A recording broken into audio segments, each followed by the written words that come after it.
इस वक्त की सबसे बड़ी खबर इजरायल युद्ध से जुड़ी हुई आ रही है। इजरायली डिफेंस फोर्स यानी आईडीएफ ने खान यूनिस शहर पर ऑपरेशनल कंट्रोल का ऐलान कर दिया है। आईडीएफ ने कहा है कि उसने गाजा के दक्षिण में पड़ने वाले खान यूनिस शहर के बहुत सारे क्षेत्रों पर कब्जा कर लिया है। आईडीएफ ने यह भी कहा है कि उसने खान यूनिस ब्रिगेड कमांडर के ऑफिस और आतंकवादी ठिकानों पर हमला किया है।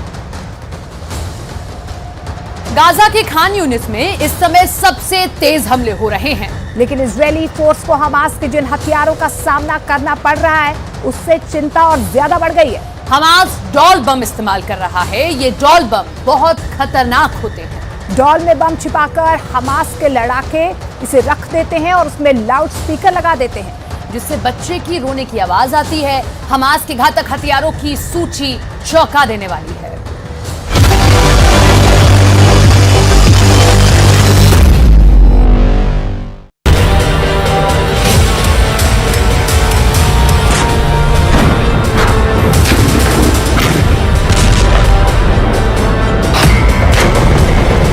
डॉल बम,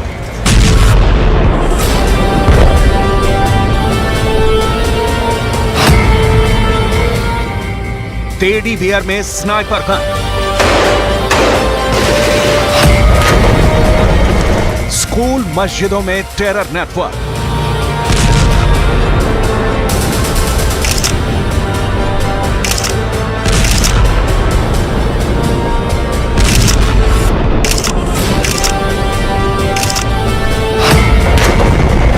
हमास की खौफनाक साजिश।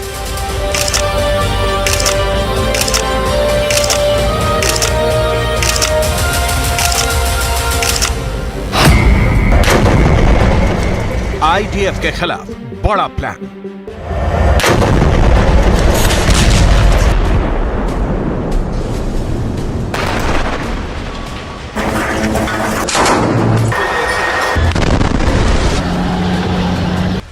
गाजा में हमास का रिएक्शन देख इजरायली सेना के होश उड़े हुए हैं।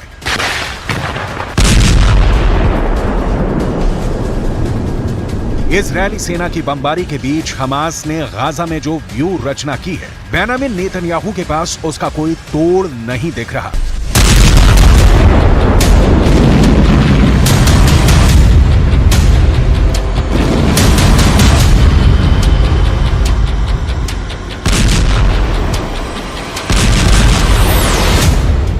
इजरायली सेना जिस ओर मूव कर रही है, हमास ने उस रास्ते में बम फिट कर दिया है।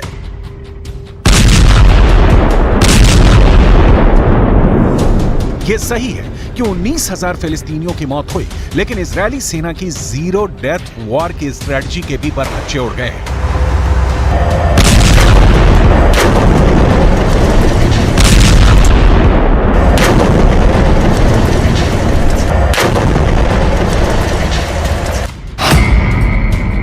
हमास के जबरदस्त प्रतिक्रिया की वजह से ही 27 अक्टूबर से, यानी जब से इजरायल ने गाजा में जमीनी हमले शुरू किए हैं, 121 इजरायली सैनिकों की मौत हो गई है। यह आंकड़ा हमास ने नहीं बल्कि इजरायली सेना ने ही जारी किया है।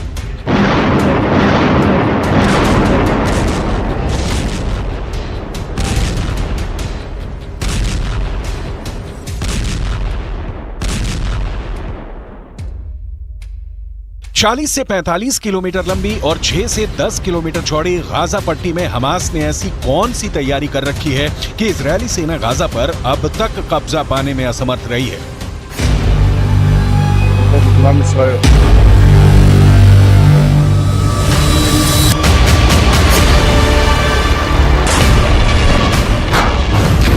हमास ने ऐसे कौन से हथियार जुटा रखे हैं जिसका जवाब इजरायली सेना के पास नहीं है।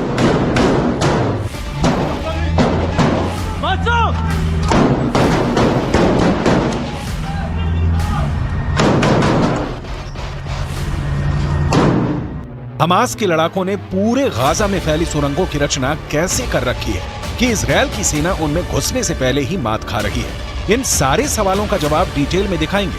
अभी हमास ने इजरायली सेना के खिलाफ जो चक्रव्यूह रचा है उसे देखिए।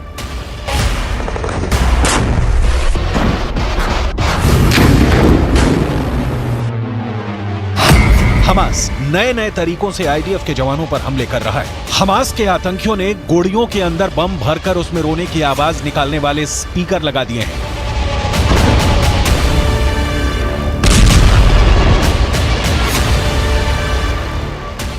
उनकी कोशिश थी कि इजरायली बंधकों की तलाश कर रहे आईडीएफ के जवान उसे बच्चों के रोने की आवाज समझेंगे। जैसे ही उनके पास आएंगे, बम के धमाके में मारे जाएंगे।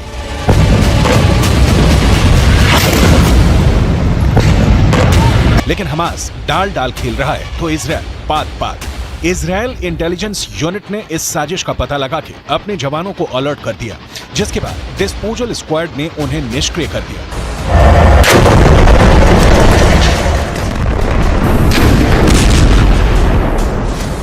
इजरायली सेना ने दावा किया है कि हमास गुड़ियों और बच्चों के बैकपैक्स को जानबूझकर एक सुरंग शॉप के पास रखा था, जो एक बड़े टनल नेटवर्क से जुड़ा हुआ था। इजरायली सेना ने उस इलाके की तलाशी ली और घात लगाकर किए गए हमले के साथ साथ क्षेत्र में हमास की खुफिया जानकारी और टैंक रोधी ठिकानों का भी पर्दाफाश किया। आईडीएफ ने दावा किया था कि हमास के आतंकियों ने टेडी बियर के अंदर स्नाइपर राइफल और बम छिपाए हुए थे। इन टेडी बियर को लेकर आतंकी आम लोगों के बीच रहे थे। इसके अलावा गाजा के कई स्कूलों और मस्जिदों के नीचे टनल नेटवर्क भी मिला है। इसके जरिए आतंकवादी सुरक्षित आवाजाही करते। इतना ही नहीं, हमास ने इजरायली सेना की नजर से बचाने के लिए स्कूल में हथियारों का गोदाम बना रखा था।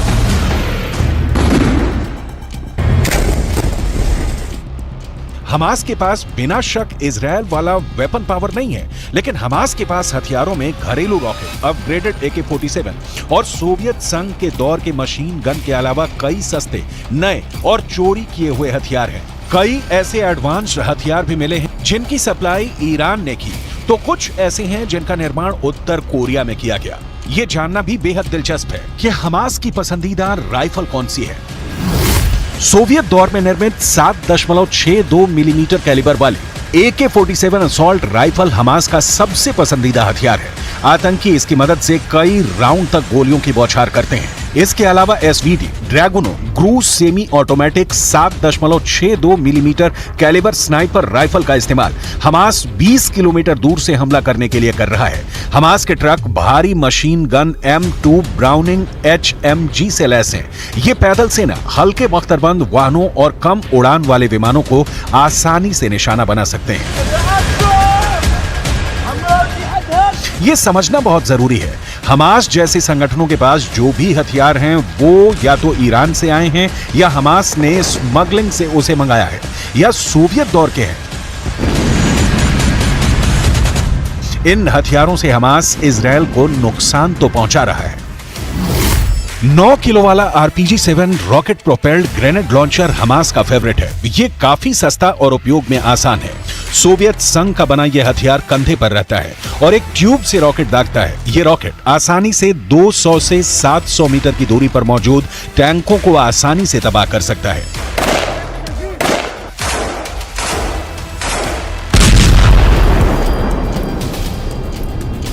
हमास को इजरायली सेना की ताकत का अंदाजा है, इसीलिए हमास ने 2014 से ही इजरायली हमले का प्रतिकार करने की तैयारी शुरू कर दी थी।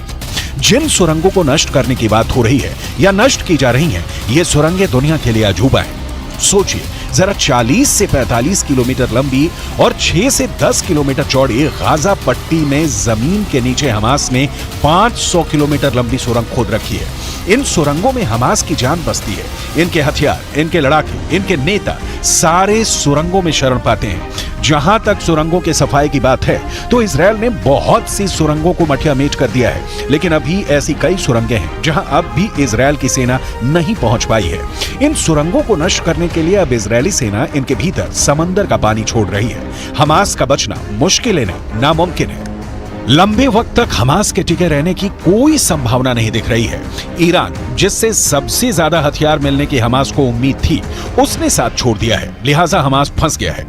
बाकी किसी भी अरब देश से उसे कोई मदद नहीं मिल रही, जबकि इजरायल को अमेरिका से सीधे हथियारों की सप्लाई हो रही है। नतीजा जमीन पर दिख रहा है।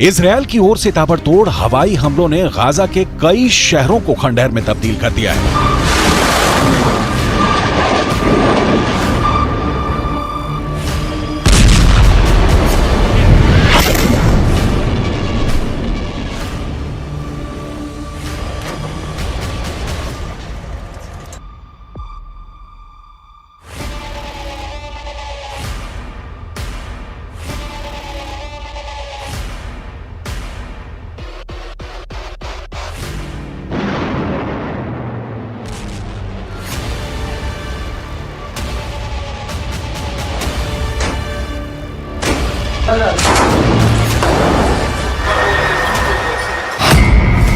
गाजा हमले में करीब 40 से ज्यादा लोगों की मौत हो गई है। सेंट्रल गाजा के एक शरणार्थी शिविर पर हुए हवाई हमलों में करीब 33 लोगों की जान चली गई है। इनमें 14 महिलाएं और 4 बच्चे शामिल थे। रफा शहर में हवाई हमलों में करीब 8 लोगों की मौत हो गई है।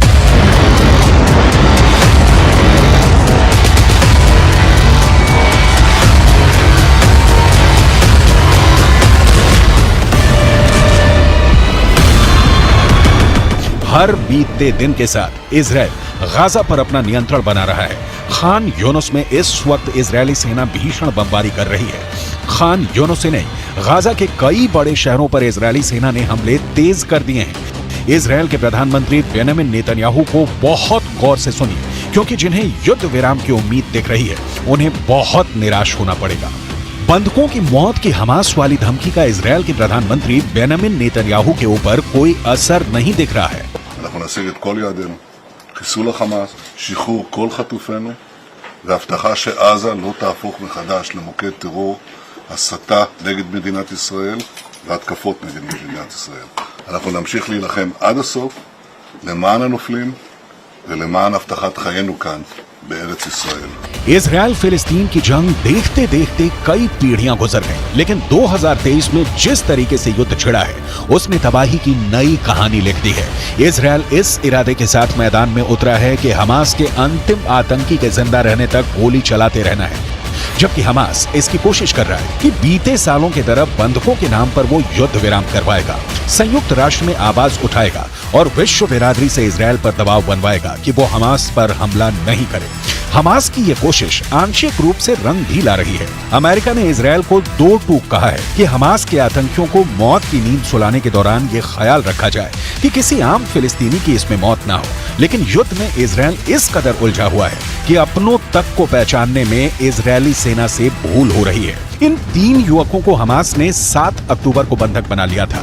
इजरायली सेना ने गाजा पर हमला किया तो पहचान की संकट के कारण इन तीनों को गोली मार दी। हालांकि इजरायली सेना ने अपनी गलती कबूल कर ली है, लेकिन युद्ध में ऐसी गलती की संभावना लगातार बनी रहती है। सवाल फिर युद्ध कहां जाकर रुकेगा और 22 लाख फिलिस्तीनियों के भविष्य का क्या होगा? इस सवाल का जवाब नेतन्याहू के पास नहीं है, क्योंकि इसकी तैयारी में अमेरिका जुट गया है। जो बाइडेन का कहना है कि वो एक नई फिलिस्तीनी प्राधिकरण देखना चाहते हैं, जिसे महमूद अब्बास 2005 से चला रहे हैं। बाइडेन चाहते हैं कि संघर्ष समाप्त होने के बाद नई फिलिस्तीनी प्राधिकरण गाजा में कार्यभार संभाले। गाजा में आखिरी बार चुनाव 2006 में हुए थे। इस चुनाव में हमास को जीत मिली थी, लेकिन हमास ने सरकार बनाते ही महमूद अब्बास की फतह पार्टी के नेताओं के खिलाफ हिंसा शुरू कर दी थी। इस हिंसा में फिलिस्तीनी प्राधिकरण और फतह के हजारों कार्यकर्ता मारे गए। इस हिंसा के बाद महमूद अब्बास ने हमास के प्रमुख इस्माइल हानिया को पद से हटा दिया था, लेकिन हानिया ने इससे इनकार करते हुए फिलिस्तीनी प्राधिकरण से अपना रिश्ता तोड़ लिया था।